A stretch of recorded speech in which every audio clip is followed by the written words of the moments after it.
Imagine sitting in a courtroom, watching the person you love most in the world look at you with pure, unadulterated hatred, all because they think you're a lazy, deadbeat loser who spent the last 6 months playing video games while your family crumbled.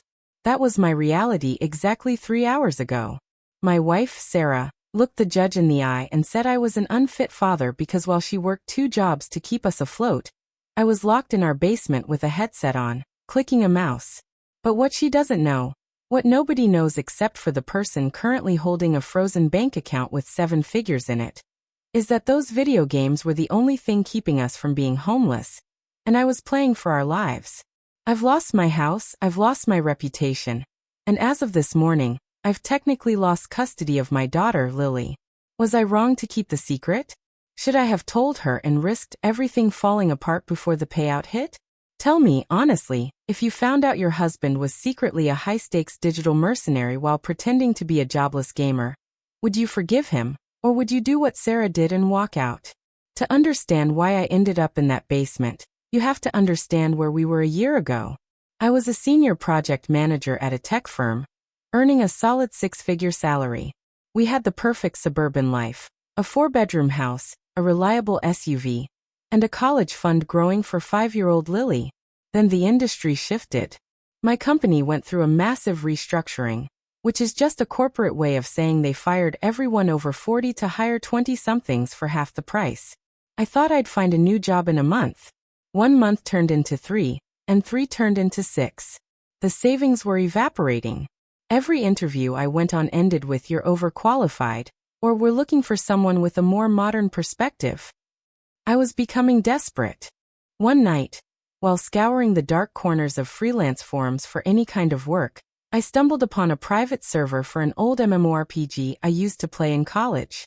There was a post from a high-end digital assets broker looking for someone with high-level tactical experience and an insane amount of free time.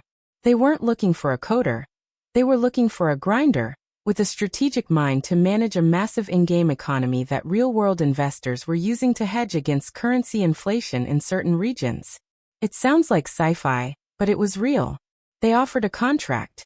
If I could hit specific milestones and secure certain digital territories within 6 months, the payout would be $500,000. But there was a catch. The contract was strictly confidential. If any outside party found out about the source of the funds before the final transfer, the legal loopholes they used to move the money would trigger an audit, and the whole thing would be seized by the feds for money laundering suspicions. I had to be a ghost. I had to sign an NDA so restrictive that it felt like I was selling my soul to a shadow corporation. I made the hardest decision of my life.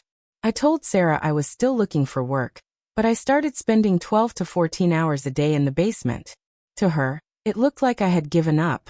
She'd come home from a grueling shift at the hospital, smelling like disinfectant and exhaustion, only to find me staring at 3 monitors with a headset on, yelling commands to a guild of strangers in Europe and Asia.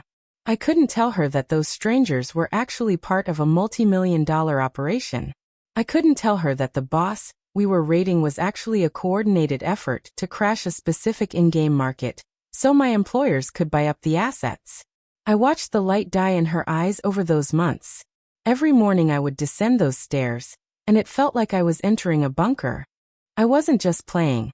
I was managing a team of 40 specialists across 3 time zones. If one of them slipped up, if one territory was lost to a rival group, my entire bonus was docked. The stress was worse than my corporate job. In the corporate world, if a project fails, you have a meeting. In this world, if a siege fails, you lose $50,000 in a single night. I remember one specific night in month 3 when the power flickered during a storm. I nearly had a heart attack. I was screaming at the router, desperate to get back online, while Sarah stood in the doorway, holding a crying Lily. She didn't see a provider fighting for his family's survival. She saw a man losing his mind over a game while his daughter was terrified of the thunder. The disconnect was agonizing. She tried to talk to me about the mortgage being 2 months behind, and I'd have to bite my tongue so hard it bled. I wanted to scream, "Sarah, I'm earning $5,000 an hour right now." But I couldn't. The broker's warnings rang in my head. Any leak, any suspicion of irregular income before the laundered clean transfer, And the investors would vanish, leaving me with nothing but a massive debt to the very people who hired me. To maintain the illusion, I had to be the basement dweller. I let the lawn grow waist-high. I let the mailbox overflow with final notices. I let Sarah take that second job as a waitress at a diner that stayed open until 3 a.m. I watched her feet swell and her spirit break. I watched her look at me with a mix of pity and absolute disgust. She started calling me the basement dweller to her friends on the phone. I heard her crying in the kitchen, telling her mother that she didn't know who I was anymore. Every time I tried to reach out, to tell her it would be over soon, she'd just point at the screen and scream, "Lily needs a father, not a gamer." I took the abuse. I took the insults. I let her think I was a pathetic, depressed shell of a man because I knew that if I broke the NDA, the money disappeared, and we'd lose the house anyway. I was playing a character in real life just as much as I was in the game. I was the villain in her story so I could be the hero of our bank account. The psychological toll was becoming unbearable. I started seeing the world in pixels. I would go upstairs to use the bathroom and find myself calculating the loot value of our furniture just in case the contract fell through. Lily stopped coming to the basement door. She used to knock and ask if I wanted to play blocks, but after a month of me saying, "Not now, sweetie, daddy's busy," she just stopped asking. That was the hardest part. Seeing her walk past the basement door without even glancing at it. I was becoming a ghost in my own home. I was there, but I wasn't. By month 4, the tension had reached a boiling point. Sarah had stopped talking to me entirely. She would leave a plate of cold food at the top of the stairs like I was a prisoner or a stray dog. I ate it in the dark, my eyes never leaving the screens. I was managing a massive gold farming operation in the southern continent of the game, and we were being hit by a rival faction backed by a rival hedge fund. It was digital warfare in the truest sense. I didn't sleep for 72 hours. When I finally emerged, my beard was matted, my eyes were bloodshot, and I smelled like stale coffee and desperation. Sarah was sitting at the kitchen table with a stack of bills and a calculator. She didn't even look up. She just said, "The SUV is being repossessed tomorrow. I hope your high score was worth it." I wanted to tell her that the SUV didn't matter, because in 2 months we could buy 5 of them in cash. But I stayed silent. I went back downstairs and cried silently before putting the headset back on. The pressure was suffocating. By month 5, I saw her feet bleeding after shifts, and it took everything in me not to hand her the burner phone that showed my pending balance. I had to watch my daughter draw pictures at school of daddy in the darkroom, while other kids drew their dads at offices or parks. It broke me. I started losing hair. I stopped eating. My only social interaction was with a guy named Viper in Sweden who only cared about our DPS output. But the plan was working. We were dominating the server. The investors were happy. I was 2 weeks away from the final extraction of the funds. But Sarah had reached her limit. She didn't wait for me to explain. She didn't give me one last chance. She served me with divorce papers on a Tuesday morning, right as I was in the middle of the most important digital siege of the entire contract. I had to choose. Sign the papers and let her go, or miss the siege and lose the 500,000. I chose the siege. I ignored the papers, I locked the basement door, and I finished the job. That was the final nail in the coffin. She packed her bags, took Lily, and moved in with her mother, filing for an emergency hearing based on my addiction and neglect. Every night after she left, the silence in the house was louder than the game sounds in my ears. I would walk into Lily's room and see her stuffed animals neatly arranged, as if they were waiting for a girl who wasn't coming back.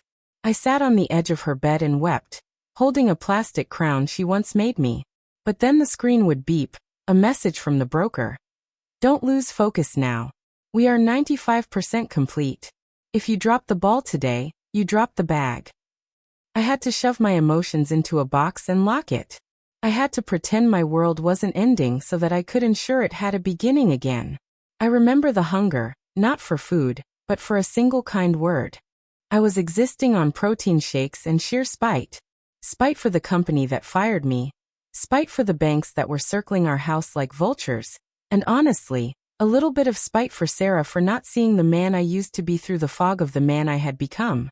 My daily routine became a descent into madness. Wake up at 4 a.m. to coordinate with the Tokyo team. Argue over digital land rights until noon. Manage the mining fleets through the afternoon. Then the high-stakes raids would begin at night. My brain was firing on all cylinders, calculating risk-to-reward ratios that would make a Wall Street trader sweat. But to the outside world, I was just a guy in sweatpants who hadn't showered in 3 days. I remember looking at my reflection in the dark monitor and not recognizing the man staring back. My eyes were sunken, my skin was pale, and there was a hardness in my expression that hadn't been there before. I was a soldier in a war that nobody could see. I had to fight off raids from Chinese gold farming syndicates that were trying to disrupt our market stability. I had to bribe digital politicians within the game's guild system using influence, points I had spent months accumulating. Every move was chess, played on a board that spanned the globe. One night, a rival guild leader found out my real-world IP address.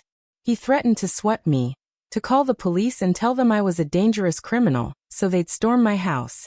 I had to spend 6 hours rerouting my connection through 4 different VPNs, all while trying to keep my team from losing a critical fortress. I was terrified. If the police showed up, the secret was out. If the secret was out, the money was gone. I spent that entire night sitting with a baseball bat next to my desk, staring at the basement window, waiting for the flashbangs. They never came, but the fear aged me a decade. By the final week, I was a walking corpse. I had hit the milestones. I had secured the territories. The investors had successfully moved their assets, and the digital economy I had built was now a self-sustaining gold mine for them. All that was left was the cleaning phase, the process where the legal team in Switzerland verified the hours worked and processed the payment as a consultancy fee for a non-existent tech firm. It was the most dangerous part. If I so much as mentioned the word game in a phone call, it could trigger a red flag. I had to speak in codes, using project management terminology to describe boss fights and resource grinding. My broker told me, "You're almost there, kid. Just keep your mouth shut and your head down for 5 more days." But those 5 days were when Sarah decided to destroy me in court. She didn't just want a divorce. She wanted a total wipeout. She wanted me to have 0 contact with Lily until I completed a state-mandated internet addiction recovery program. She wanted the house sold immediately to cover the debts I had accumulated through my laziness. She wanted me to be a footnote in her life, a cautionary tale of what happens when a man loses his way. So that is the absolute nightmare I've been living. I was working a job that paid more in 6 months than I had made in 3 years, but to the woman I love, I was just a lazy addict who watched his family drown while playing with a joystick. I had to stay silent to keep the money safe, but that silence cost me my marriage and my child. Before I tell you what happened when I finally stood up in that courtroom, and what I did with the first 6-figure check that cleared this afternoon, I want you to pause. Go to the comments right now. If you were Sarah, would you have waited longer? Or was she right to leave a man who seemed to have completely checked out of reality? If you were me, would you have risked the money to save the marriage? Let me know, because I'm still trying to figure out if I'm a genius or the biggest idiot on the planet. The climax came this morning at 9 a.m. We were in front of a mediator. Sarah's lawyer was laying into me, showing photos of the gaming den as evidence of an unsafe environment. They had photos of the empty energy drink cans, the unwashed plates, and the dark curtains I had taped shut to prevent glare. They called me a man who chose a fantasy world over his real-world responsibilities. Sarah was crying, telling the mediator that she just wanted the man she married back, but that he was gone, replaced by a screen-addicted ghost. She talked about how Lily would cry at night asking why Daddy didn't love them anymore. Hearing that in a cold, fluorescent-lit room made me want to vanish. I looked like a monster. I felt like a monster. But I sat there, stone-faced, checking my watch every 30 seconds. My lawyer, a cheap guy I hired with the last of my hidden credit, looked like he wanted to quit. He kept whispering, "Give them something, anything. Admit you have a problem and we can negotiate." I just shook my head. Then, at exactly 9:14 a.m., my phone buzzed in my pocket. It was a long, rhythmic vibration. The signal. I pulled out a laptop. I didn't show them a game. I didn't show them my character level. I showed them a certified bank statement from a private offshore account that had just been cleared by the compliance department. I showed them the contract, the tax forms already filed, with every cent accounted for and every tax dollar designated, and the legal origin of every cent. I scrolled through 6 months of logs, not of games but of market analysis, asset liquidation, and economic strategy. I showed them that while Sarah was waitressing, I was technically the highest paid digital consultant in the state. I showed the final transfer, $782,000, including the performance bonuses for the final siege. The room went silent. The lawyer's jaw literally dropped. Sarah looked at the screen, then at me, her face turning a ghostly shade of white. She looked at the date the contract started, the week after I was fired. She realized that every single hour I spent in that basement was an hour spent earning our future. She realized that the game she hated was the very thing that had just paid for our house 3 times over. I told the mediator, I didn't play games to escape my family. I played games to keep them. I took the hits so we wouldn't lose the roof over Lily's head. I let you hate me because the alternative was us losing everything. Sarah tried to speak, but no words came out. She just looked at the bank balance, a number that changed our lives forever, and then looked at the man she had just spent an hour trying to strip of his parental rights. The mediator cleared his throat, looking incredibly uncomfortable. He asked if we wanted to take a recess. I stood up and said, "No, I'm done playing." I walked out of that room. I didn't wait for her. I didn't wait for the lawyer. I went straight to the bank and withdrew $10,000 in cash. I went to the diner where Sarah used to work and left it as a tip for the girls she worked with, because they were the only ones who actually helped her while I was playing. The aftermath was a blur of confusion and regret. Sarah has been calling me nonstop. She sent me 100 texts, ranging from, "I'm so sorry" to "How could you do this to me?" She feels betrayed by the secret, but relieved by the money.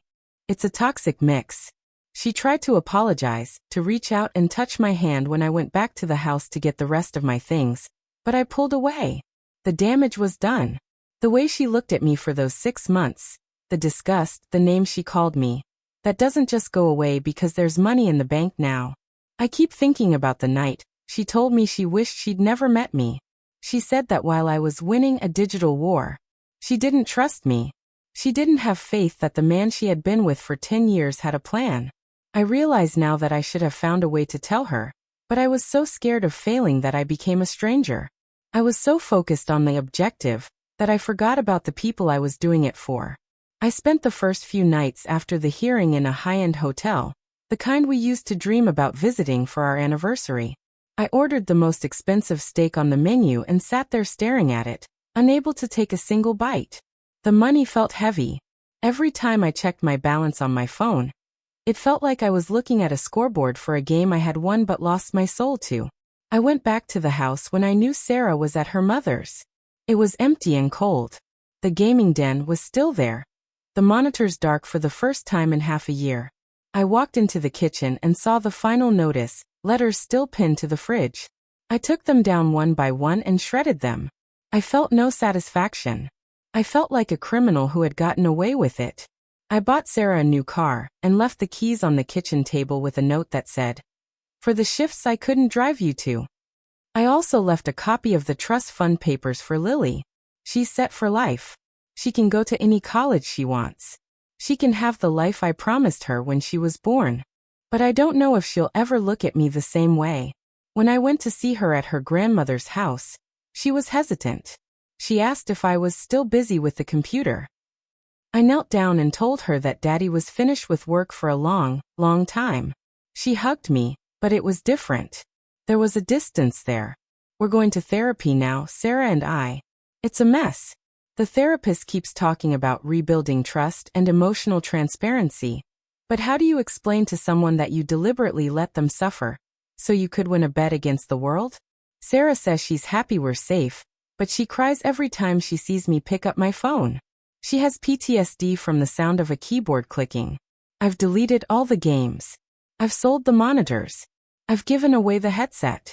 But the commander is still inside me, always calculating, always looking for the next move. Every time she looks at me now, I don't see love, I see guilt. And every time I look at her, I don't see my partner. I see the person who gave up on me when things got dark. I saved the house, but I think I burned the home down in the process. My daughter still looks at me like I might disappear back into the basement at any moment. I have all the money in the world now, but I've never felt poorer. I spend my days sitting in a park, watching people go to work, wondering if I should have just taken a job at a grocery store and lost the house instead. At least then, we would have been losing it together. I think about the guy Viper in Sweden sometimes. He sent me a message saying we should start a new project, a bigger one. I blocked him. I never want to see a digital health bar again. I want to feel the sun on my face. I want to learn how to be a person again. This whole experience taught me that sometimes, doing the right thing for the future can absolutely destroy your present. I thought I was being a provider, a protector, but I forgot that being a husband means being present, even when you're under pressure. I played the game and I won the prize, but the cost was higher than any subscription fee. I'm a rich man living in a hotel room, waiting for a wife who doesn't trust me and a daughter who doesn't know me. Was it worth it? I don't know. Maybe in 10 years, when Lily is graduating from a top university without a cent of debt, I'll say yes. But today? Today it feels like the biggest loss of my life. Like this video if you think I did what I had to do for my family. And subscribe if you want to hear more stories about people pushed to the absolute edge. If you've ever had to keep a massive secret to protect the people you love, tell me your story in the comments. I need to know if I'm alone in this. I'll see you all in the next story.